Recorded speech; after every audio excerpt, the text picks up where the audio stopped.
Hey, hi everyone. If you can hear me yet, I am starting. Probably not. I am starting.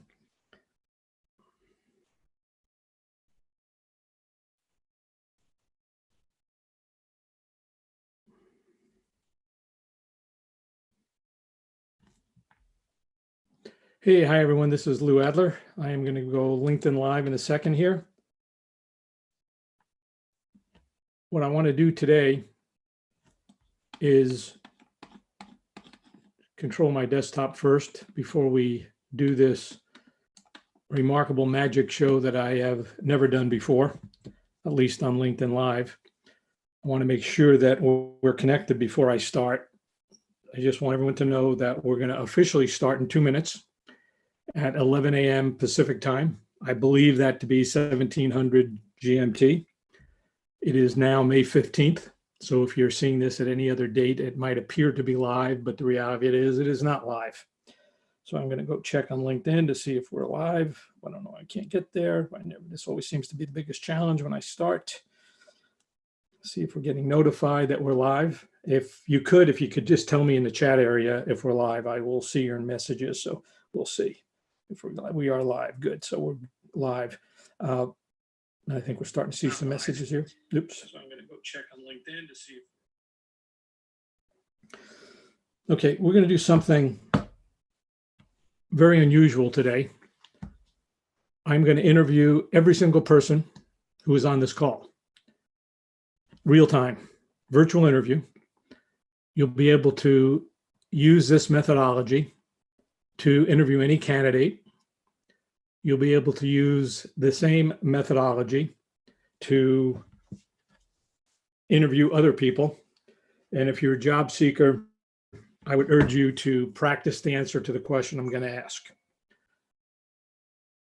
From a practical standpoint, I have a free class, and it's totally free. You might have to fill in a form, but I'm not 100% positive about that, is how to get ready to be interviewed properly.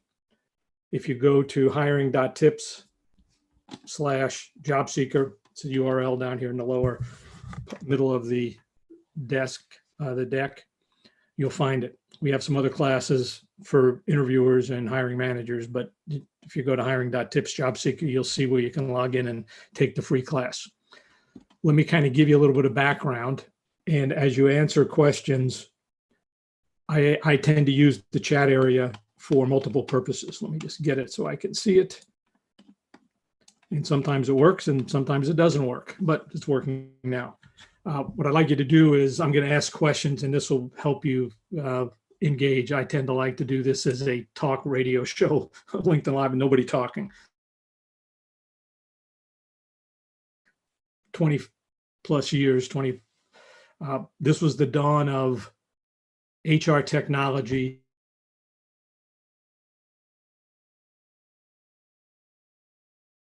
To hire great people at low cost, instantaneous results. At that time, when I wrote a book, it's called Hire with Your Head, I had this cartoon drawn. And I made the contention that 5 or 10 years later, this would be a false promise.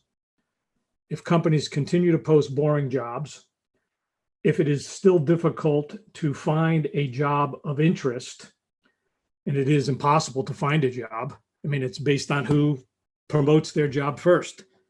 It had nothing to do with whether it's a good job or not. It's all about advertising and marketing. And hey, get my sponsored job to the top of the list. That to me is not a great way of matching a person to a job. It is a very contrived way of doing it. And then when you look at the job itself, it lists a bunch of skills and experiences and competencies, which have nothing to do with predicting on the job performance. And then the person has to negotiate their compensation before they can even talk about the job. And literally in the last 5 years, based on 300 million job postings, 300 million, only 3 million people got a job through applying on that job posting, which is 1%. Only 3% of that 300 million actually got interviewed for that job that 1% person got. If that is not an inefficient system that we're promised 22 years ago, it would be a great system. It's a dumb system. And all we're doing is trying to make a dumb system more efficient. So that's the problem. And I think you can look at that bucket and you can agree or not agree. Does that bucket look similar to today? I don't care what side of the desk you're on, whether you're in a company or you're looking for a job. Inefficient process. This was drawn 22 years ago, so it was not. It is not real time, but that is real time. So I make the statement is that we have to totally reboot the hiring process and look at it differently. And I have a methodology or theme behind it. It's called win-win hiring. Hiring for the anniversary date, not the start date. When you hire for the start date, you focus on compensation, skill set, and is the candidate ready to take the job right away? When you focus on win-win hiring, you understand what drives this candidate to excel, and you provide a job that allows that person to excel. And the candidate says a year after the person was hired, hey, I'm glad I took this job. And the hiring manager says, I'm glad I hired that person. That's win-win hiring. Totally different process than hiring for the start date. Hiring for the anniversary date is a different system, and that's what I want to talk about today. And I want to introduce you to the one question you need to ask to determine if this candidate is at least in the game. So that's where we're going. Does that sound? Now, I hear people say good evening. It's good morning to me, but I'm in Southern California. I assume some of you are around the world elsewhere. Again, let me make the statement that this is now approximately, I think I'm going to say this, it's 11, it's 7, it's got to be 1700 hours GMT, a little bit after 11 a.m. California time. So let me introduce you to the hiring formula for success. And I've been interviewing candidates since I became a recruiter in 1978.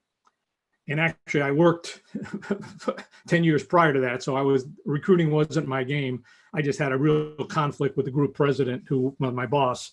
And I was running a small manufacturing company, and we argued every time I saw him, which was every other week. And that was a miserable every other week.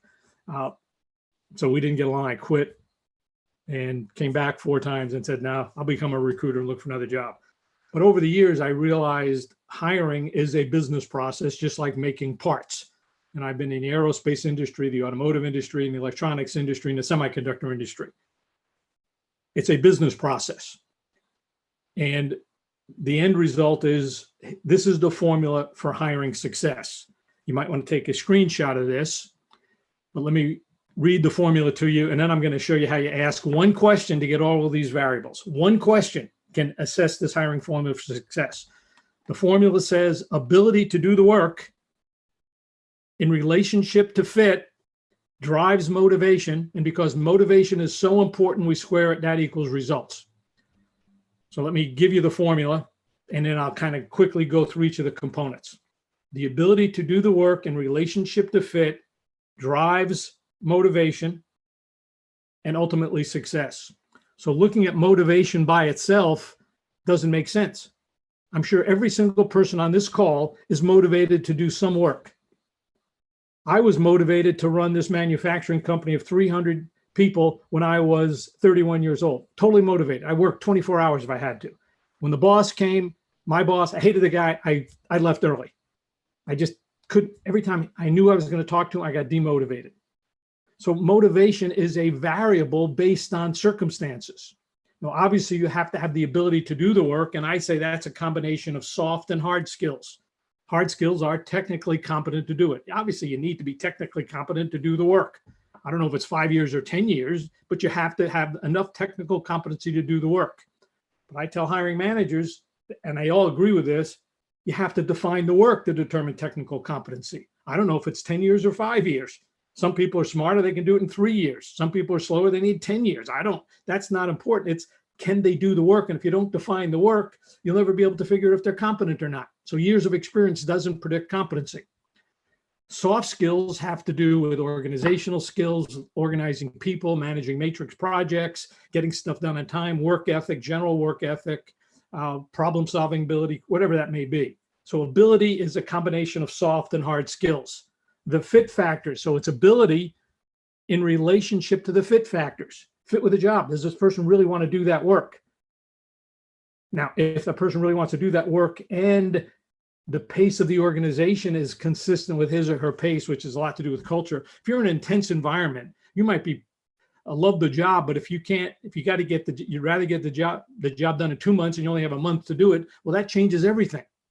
And the culture of the organization, if the company's decision-making process, and a lot of the value systems of a company is how they make decisions. So I look at pace and the decision-making as proxies for culture, and also the managerial fit.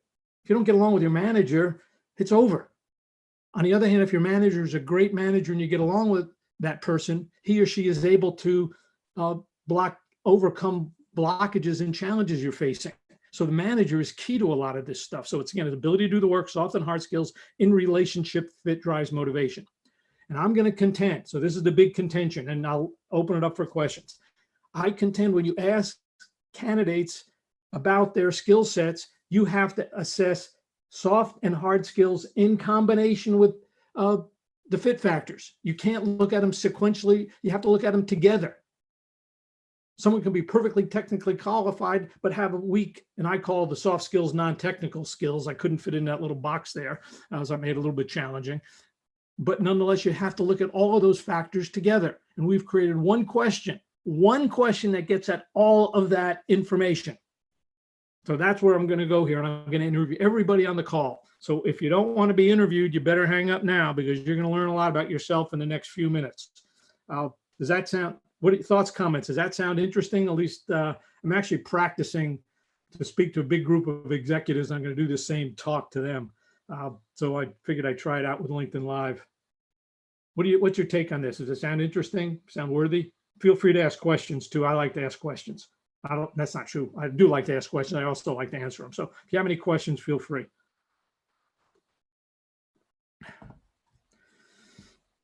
That's a good statement, Tevra. Awesome. It is. It's going to be awesome. I have to admit, I did this just to give you a sense. I did this. This was the real risk.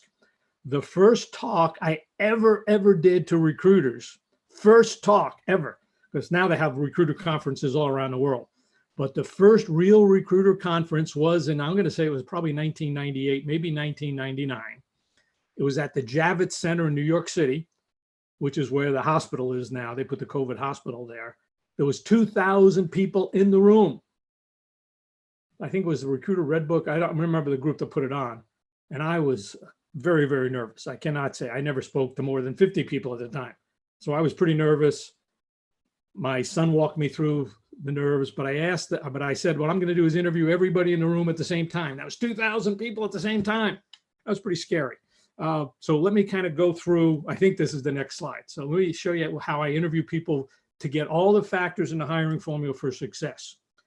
Now, I wrote an article on LinkedIn when I actually wrote an article on ERE when that first came out, which I'm going to think is 2001. I wrote my first post there. If you notice, it still might be the biggest #1 post on LinkedIn. John Sullivan thinks he has the number one. I think that's still the #1. But I got kicked out of LinkedIn. I got kicked out of ERE, literally. You will not see me at ERE anymore, because I told them 10 years ago there was a bunch of BS and everything people were saying was going to be exactly the same 10 years from now, and nothing's changed. You just put a new name on it. You do the wrong thing faster, you're not going to get better. So I'm pretty frank. I grew up in New York. I worked in manufacturing. That's not the issue. The issue is that sometimes you got to push people to do the right thing, not just try to be nice because it seems to be the right way to go. If people are doing things wrong, you have to be forceful enough to say, no, this is wrong. And to me, that's part of a soft skill. And you can say it now I'm not very diplomatic, but I have some very quiet, introverted people who can impact change by being more diplomatic, but they're willing to push the status quo. So here's the best interview question of all time. I'm going to set it up and then I'm going to ask you. This is the best. And I wrote a post on LinkedIn.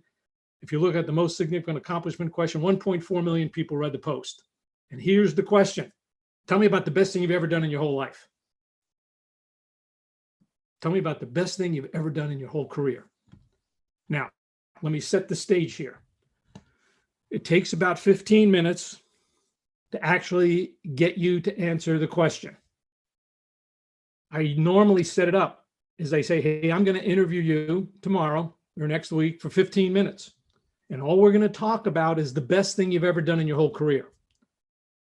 Think about that, an accomplishment that you feel is a career-defining moment. We're going to have 15 minutes to talk about it. So I don't care if you're prepared. I want you to be prepared. I want you to come up with details, facts, figures. I am not, and I tell people this, I'm not interviewing you. I'm not interviewing the quality of your interviewing skills. I really want to know what you've accomplished. And I tell candidates that. I said, as an interviewer, I first have to, as a recruiter, I want to know if you can do the work. And then I'd like you to be able to present yourself properly, but this is a good way to prep for it. So now, typically, now I got to find this. I have a magic card on my desk. This is what I do. And I now talk to groups of people. I say, I'm going to do a magic trick here. The magic trick is you're going to be able to assess candidate competency, potential, motivation, and ability to work in your organization and achieve a win-win hiring situation with just the information on this little card. This little card, I can open it. I'm looking at it backwards. This little card summarizes the whole performance-based hiring process. It took me 25 years to figure out how to put all that stuff I knew on this little card, which when you think about it, is kind of depressing. A whole life's work on this little card. And I got the idea from El Pollo Loco. It's a fast food chain in the United States. I was waiting in line. I had a little trifold menu. And I said, I think you can put it here. But the first trifold is, tell me about your most significant accomplishment. Now, let me kind of go through it. So I want you to now, in your mind, and I do not write the answer down. No, you can do whatever you want. It's actually better if you think about it, then look up the article, the most significant accomplishment question, and you'll have all the questions I'm going to ask. The idea, though, is I ask you to, hey, tell me about a major accomplishment that you think is the best thing you've ever done in your whole career. Some of you talk 30 sentences, and I got to kind of work, kind of give me a paragraph or two. Some of you talk too long, and I got to say, no, shorten it to, I don't need a book. I just need a paragraph or two. So at the beginning, I'm kind of training you to communicate in 1 to 2 minute sentences. In that free job seeker class I gave you, which I'll give you the link again at the end of this session, tells you how to do that, how to answer questions in 2 minutes. So let me kind of go through it. So I'm now going through it. Tell me about your biggest accomplishment. I'm going to ask you a few questions. And you're giving me a minute or 2 minute answer. Let's get to the beginning. But before we get to that, how did you get assigned this project? Did you volunteer for it? And if you volunteered for it, why did you volunteer for it? And if someone assigned you to the project, why did they assign you to the project? Now, let's go through it. Give me a snapshot of the circumstances at the beginning. Snapshot of the circumstances at the beginning of the project. Just a snapshot. I want to know the title, the situation, some of the big headline challenges. Let's go fast forward to the end. In fact, when did this actually take place? And how long do you think it took roughly to get most of it done, this project? And think about a one-time project. I'd rather do a project. And what were the big changes? Highlight the 2 or 3 big changes you made as a result of this project, the most impactful ones. What was the environment like? And when I mean the environment, I mean the pace, the resources you had, the organization that reported to you. In fact, who did you report to and who reported to you? Were you on a project team? Walk me through the people on the project team and how they got on the project team and what was your role on the project team. I assume you brought some skills to the table. What were those skills and how did you apply them on the job? Did you learn any skills in that job? And how did you apply them on the job? What was the single biggest change you made? And walk me through how you made it. Give me some examples of where you went the extra mile, where you took the initiative. Tell me about where you went the extra mile, on stuff you liked. Walk me through where you took the initiative or took the extra mile on stuff you didn't like, you just knew you had to get it done. What was the biggest single success you had here? Why? What was the biggest failure? If you had to say, what was the biggest failure? You learned something from it. Tell me about that one too. Now we're about halfway through, or 2/3 through. I assume you put a plan together for this. Walk me through the plan. How did you manage the plan? Did you achieve the plan? Did you ever go off plan? How did you recover from that? What was the single biggest problem you faced? Walk me through how you resolved it. Walk me through the single biggest decision you made. Walk me through how you got it approved and resolved that one. And in your mind, was that decision the right decision? And how did that tie to the company culture you were facing? if you could do this, we're getting close to the end now. If we could do this over again, if you could do this over again, what would you do differently? How would you now, based on what you now know today, May 15th, 2020, this happened X number of years ago. What would you do differently if you could take that project again? How did you grow and develop as a person as a result of this? What'd you like most? What'd you like least? Hey, time 15 minutes is up, guys. I'm sorry, we got to go next one. But one last question. One last question. What kind of recognition did you get for this? Formal recognition, bonus, pat in the back, promotion, sign a bigger project. This is the most important thing you've done. Assume you got some formal recognition. In your mind, was that recognition justified given all the work you did? Hey, thank you very much. I appreciate that. That's the most significant accomplishment question. Now I'm going to ask you something to put in the chat. If I actually asked you that question and we actually had a good 15-minute answer and you were prepared, you knew what was going to happen, what would I have learned about you with that accomplishment? You can put that in the chat.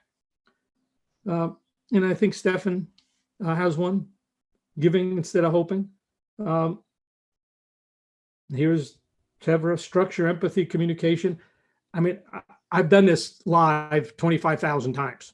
And I have, when we do an actual live class, not online, I actually had the hiring managers and the recruiters go on the whiteboard in the room and say, what would I have learned about you? Put your name or initials down, and what would I have learned about you? They come out with tenacity, team skills, collaboration, technical competence, and decision-making, resilience, flexibility, team organization, building teams, matrix management, a bunch of behaviors and competencies. And I did not ask a behavioral or competency question. I asked, tell me about the best work you've ever done. And I did ask behavioral or competency-based fact-finding. And that's the reason I don't like behavioral interviewing. Behavioral interviewing without context to an accomplishment makes no sense. But now I've tied all of your behaviors to an accomplishment. Now imagine that I ask you another question at a different period of time. Same exact question. Oh, great. Tell me about another accomplishment at a different period of time. Tell me about an accomplishment. And this is what I typically do. Well, I always ask about the biggest thing you've ever done. I always ask about, hey, one of our big projects is launching a new accounting system to consolidate our new international distribution partners, whatever it may be. Tell me about the biggest one, that biggest accomplishment related to that. So the idea that I try to do, though, is I ask that same exact question over a series of a period of time. Individual accomplishments. Some of you had individual accomplishments. Some of you had team accomplishments. When they're team accomplishments, I always ask about who was on the team. How did you get on the team? How did you select the team? When it's individual accomplishments, I focus on the work itself, what drove you to, what was a technical competency, but I'm always looking for this balance of team and individual skills. And I compare that to the job. I call them KPOs, key performance objectives. You can call them OKRs, objectives and key results. But when I do this interview doesn't work unless I know the job. So that's real critical. I have to know the work. So when I take a search project or open up a requisition, I always ask the hiring manager, what does this person need to do to be successful? Tell me about the environment. Tell me about the resources. Tell me about some of the things a person needs to do in the first 30, 60, 90 days to achieve the major project. So I know the work. So when I'm digging into the person's background, I'm focusing on, is this person motivated to do the work? Remember, I have the hiring formula for success. Let me kind of go to this. The hiring formula for success is ability to do the work in relationship to fit drives motivation, and that equals results. And again, I have to measure all of these things, soft and hard skills, in parallel with fit, which I've just done. I've taken all your competencies, all your behaviors, all the fit factors, and asked you, hey, tell me about your work, different accomplishments over different periods of time, and I understand who you are as a person. Now, I'm going to kind of dig one more level down, but I want to get your thoughts on that. Do you think that is a reasonable question? Now, I mean, it was a virtual interview, so you obviously are hearing this for the first time, or maybe read the article, but just what's your reaction to that? And Stephen, I like your question. Here's what Stephen said. This is important. I think I have the ability to share this, but let me try that. I don't know that it's true. Now, Stephen, I think that was a great point. Let me just read what Stephen said. I thought there was a way I could share this, but apparently that's not the case. Stephen said, now you just moved me. I'm sorry, Stephen. It says, when they're moving, it's very hard to read a thing that's moving up like that. The truth is most fail before they succeed, and the ones who completely fail give up. And that's actually a good point. I like people who struggle, and particularly if you volunteer for something that was over your head. It's over your head. Let's be real frank, guys. I became a vice president of a manufacturing company for a stupid reason. I had a bunch of friends who went to the big Ivy League MBA programs. I went to UCLA at the time. It wasn't very prestigious, or not as prestigious as Harvard and Yale and Stanford. But I said, we made a commitment. I said, let's see who's the first vice president. That was the whole reason, pretty stupid reason. But I then volunteered for bigger projects over my head, knowing that if I failed, nobody expected me to succeed. So it was easy. It was no risk associated. I'll volunteer for that. I'll try it. But it turned out to be now I didn't succeed in all of them, but people helped me through it because I decided to go the extra mile. So it was just interesting. But so Stephen, that was a great point. Connecting, bringing the world together to wound clinic. Okay, a lot of different issues here. So let me show you how this works. And this is the reason I don't like behavioral interviewing. I do like behavioral fact finding. What I do is I put all of the behaviors under an umbrella of an accomplishment that relates to the job, and then I watch those accomplishments over time. That's the trend line over time. So let me kind of just get you at some things I've got that you'll just see that I picked up in here. I did ask about how you planned and organized projects. So that was one thing I picked up from this question, particularly when I asked it multiple times. I also picked up team skills. I'm looking at, why did you volunteer for a team? And it doesn't matter whether I like you or not. I don't care if you're introverted, outroverted, attractive, or less professional. I don't care. If other people have assigned you to critical, important teams, you're good. I have to take my bias and feelings out of it. Interviewers have to. If other people have consistently recognized you for good team skills, even though it might be a little different than what I would perceive, you've got good team skills. That's why I dig into that. And I watch to see if a person is growing in cross-functional teams. It's not my judgment, it's evidence I'm collecting. And I make this statement during the interview. Do not use the interview to make a hiring decision. Use the interview to collect the evidence to make a hiring decision, asking the most significant accomplishment question with that behavioral fact finding. The other one is projects. I know your technical skills by the kinds of technical projects you've assigned. I don't need to know if you're technically brilliant. I have an engineering background, but I place a lot of people in stuff that I have no idea of. But if other people have recognized you as a great person in a technical foundational skill, you've got to be a great person. Your boss wouldn't have assigned you to a tough project over your head. And that boss's boss wouldn't have then assigned you to another one. And that team that you're on wouldn't have asked you to be on another team. So you can learn everything about a person without assessing the person directly. Use the Sherlock Holmes technique. Hey, just see what other people have thought about you. Now, if that line is parallel and those teams are going down, and you always get junky projects, I'm sorry, guys, that's your level of competence. And I don't want to use the interview to judge that. I want to collect the evidence to judge that. And I just ask you, hey, I remember at the end, I said, what kind of recognition did you get for that? If that was a really good project, somebody patted you in the back, somebody gave you an award. I also ask questions about rate of growth because I asked the question multiple times so I can see that trend line over time. Now, if that trend line is flat, I have no problem if you do exceptional work and recognized for doing exceptional work. Probably not going to grow to another position, but nonetheless, I'd hire you in a New York second. You're a great person. So the rate of growth. I also looked at cultural fit. Remember, I asked about the pace, what the resources were, what motivated you. I didn't this question. I also tell me about your boss. In each of those questions, tell me did you like your boss, not like your boss, what did you like about your boss? So I'm starting to get those factors in the hiring formula for success. I also asked, hey, tell me about where you went the extra mile. Where'd you take the initiative? What work did you like the most? What'd you like the least? Where'd you gut it out and do work that you didn't have to do, but you just went the extra mile because you told somebody you would? That's character and responsibility. So I'm getting at that same question. And I've asked all about these things in 15 minutes. Now I asked the question multiple times. We assign other interviewers the similar questions, but the focus on different areas, different factors here. Then this is one that's not related to that, but this is an important one for job seekers. I always ask a candidate, why did you go from job A to job B? Now in the healthcare crisis, changing jobs, it's not your fault. So this does not work exactly in the current time frame. So, but in before the current time frame where people were getting laid off nilly-willy. But normally I would ask, hey, why'd you go from job A to job B? In 217, you went to another job in 218. And then you left again in 219.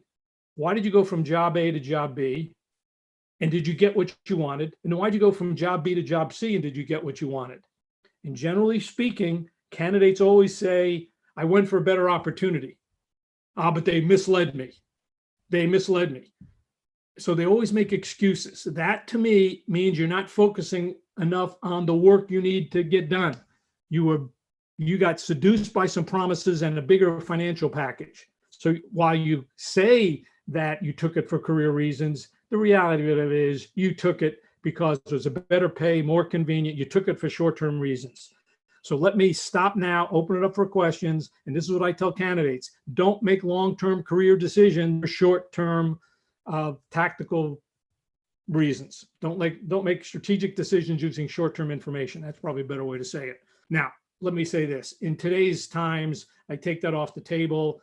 Irrespective of that, a lot of you are looking for work, changing jobs. I know everybody having a payroll has to make their mortgage payments, their car payments, the basic payments of life. But if you have an opportunity to balance the long-term versus the short-term, I would do that. And in our job seeker course, this course right here, Hiring.Tips Job Seeker, there's one question I suggest that all job seekers should ask when being interviewed. And the question is to the interviewer, recruiter, or hiring manager, can you please tell me about some of the major challenges or projects this person will work on? Because I'd like to give you some examples of work that I've done that are most related. That's called a forced choice question, but you're forcing the person to ask you the most significant accomplishment question. But before that, they're telling you what the accomplishment is, and then you're going to give them, hopefully not a 15 minutes, you'll probably give them a 2-minute summary, and that's what the course says, how to engage give a 2-minute answer and then put hooks at the end of that so you can engage in a real conversation. You do that, you'll find some great jobs. Hopefully you'll find a job that's more than just a lateral transfer or more than just something to pay the rent and pay for the car payments, but something that will put you on a better career path. I'm going to open it up for 2 or 3 minutes of questions and we'll see where we go. I didn't see that question, Lydia. So that's the problem. I see these questions kind of going in sequence. So you have to give me a better, you have to put the question in the context of your question. So I can see them coming down here. How do you as an interviewer, candidate? So I see your question. I think I might have just said that indirectly, Linda, but I don't know your perspective of being a candidate or the interviewer. If you're the interviewer, I, as a recruiter, never interview a candidate until I've asked the hiring manager, hey, tell me what success looks like. So I always understand the job as a series of performance objectives. So I dig into that. I think that's what you're probably trying to say, but I'm not positive. Oopsie daisy. So I'm going to answer a few more questions. Hey, hi, Amber. How you doing? I haven't talked to you in 10 years, right? Old friend of mine from the olden days. Many people do the project just to do it because this was time as they, yeah, I don't understand that, Tevra. I'm sorry. Okay, I don't see any questions here that I can answer, but I know that I'm 30 seconds behind you. So I'm saying this, and I don't see your answer for 30 to 40 seconds. So I'm going to hold off a little bit anyway.